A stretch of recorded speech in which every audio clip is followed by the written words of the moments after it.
Hello everyone, welcome back to my channel. It's good to be here again, and today I'm going to be showing you the sewing tutorial of this dress. So if this is your first time on this channel, thank you for stopping by. Please subscribe, and if you're already part of the family, thank you for coming back.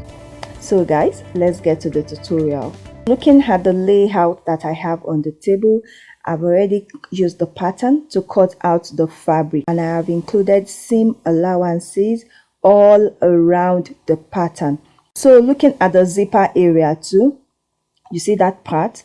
Yeah, so I've already added a 1-inch zipper allowance to the back, and I've also added a joining allowance to the bottom of the pattern. That is a 1-inch joining allowance. So what I'm doing here is to notch the patterns so that when I'm joining the fabrics together, everything will align properly. So guys, here is a very important tip to cut your lining for this particular style. So for this particular style, first of all, use your pattern to cut out the main fabric. Include all your seam allowances. So after doing that, place the wrong side of your lining under the wrong side of the main fabric, and then you trace out the pattern as well as the keyhole on the wrong side of the lining. This is peculiar to this kind of style if you want to have neat finishing on the inside of your fabric. So for the front pattern, I have cut out the lining as well as an interfacing for the front, okay, because the material is very light, so the client does not need to wear an undergarment after sewing it together. Now to the keyhole. What I did was to mark 0.5 inches away from the pattern that I drew. You see that pattern that I drew on the paper? So I'm marking 0.5 inches away from that pattern with a chalk, so that by the time I cut it, that 0.5 inch would serve as a sewing allowance. So when you're doing yours, just mark 0.5 inches away, or probably 0.25 if you can make do with a tiny seam allowance. So now I'm going to cut out the pattern on the keyhole pattern on both the lining and the fabric.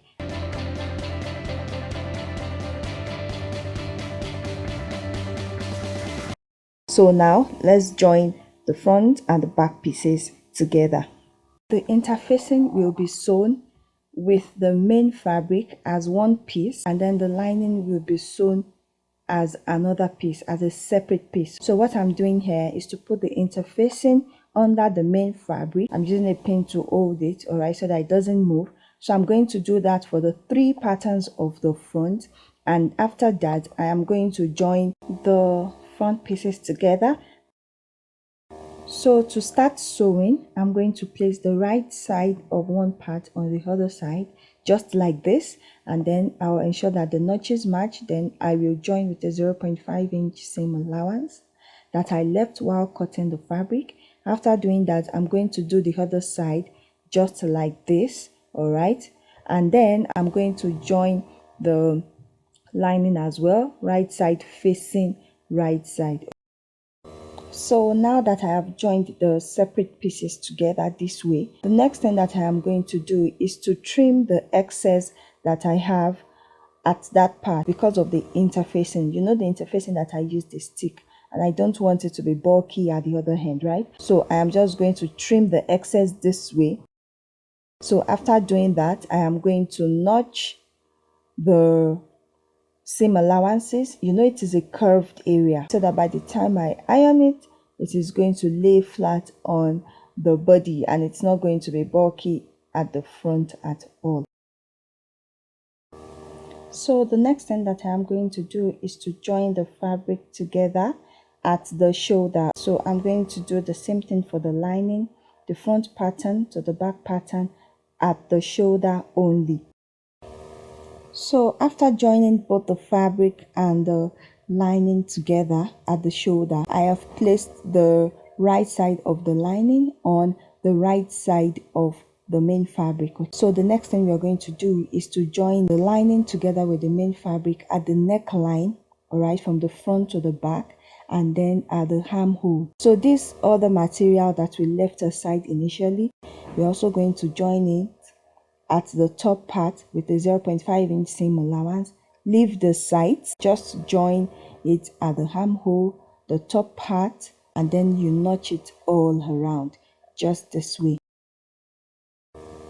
So guys, after notching, the next thing we're going to do is to open up all the seam allowances just this way, and then you iron it. Okay, so after ironing, we are going to top stitch, and that is what I have done right here. So now we are going to bring out the back side through the shoulder just this way. Okay, you know we have an opening at the shoulder. You're going to put your hands in from the right side, and then you pull out the back through the shoulder. So you see, by doing it this way, our shoulder is very neat, and ultimately the inside of the clothes is also neat.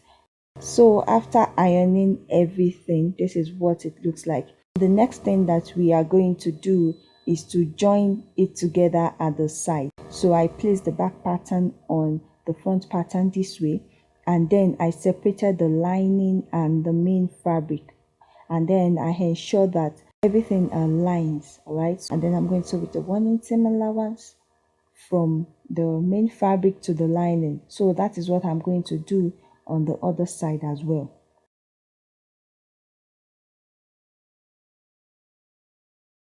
So after ironing, this is what it looks like. You see the inside is very neat.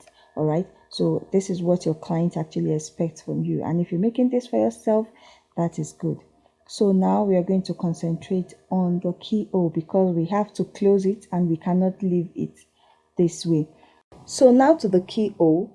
What I did here was to cut out another piece of fabric that was going to serve as the interfacing. So I cut out the exact shape and the exact size of the keyhole on that piece of fabric. And on the same piece of fabric, I have already ironed another piece of interfacing, a paper glue, just to make it a little strong. Okay, but before that, what you're going to do is to ensure that the inside of your clothes is very neat. It is aligned.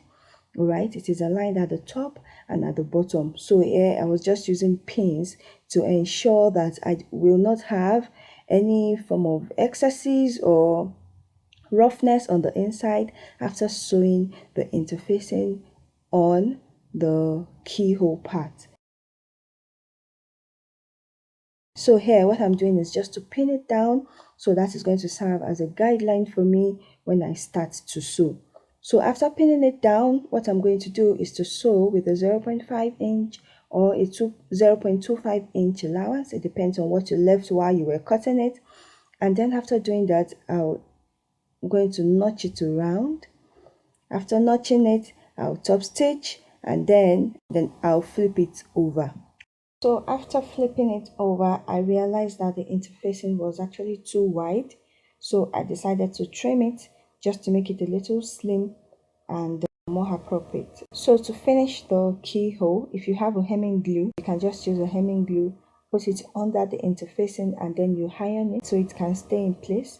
And if you do not have a hemming glue, you can just stitch the interfacing onto the lining. Just do it very neatly, and then you should know that the interfacing will not fray because I've already ironed another form of interfacing on it. So now let us go to the skirt part of the dress. So the skirt part is going to be 2 layers of 2, but definitely it is going to have a base. So the base is the lining. That is what I have on the table. So I cut a 360-degree flare with the lining. That is our waist circumference divided by 6.28. And then the length of the lining is the length that she wants. That is from our waist to the length of the dress minus 3 inches. Because I don't want the lining and the tulle to have the same length. The lining should be shorter than the tulle. So now to the first layer.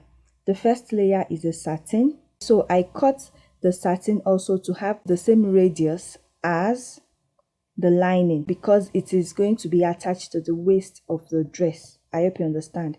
So the length of the satin is actually shorter by 3 inches than the two that will be placed on the first layer. So the length of the satin for the first layer is 14 inches, while the length of the two for the first layer is 17 inches. So now to cut the second layer, I measured down from the waist of the satin about 7 inches, and then I made a mark. So I measured round what I had on that 7 inches. You know it is going to be times 4 because the lining is folded into 4.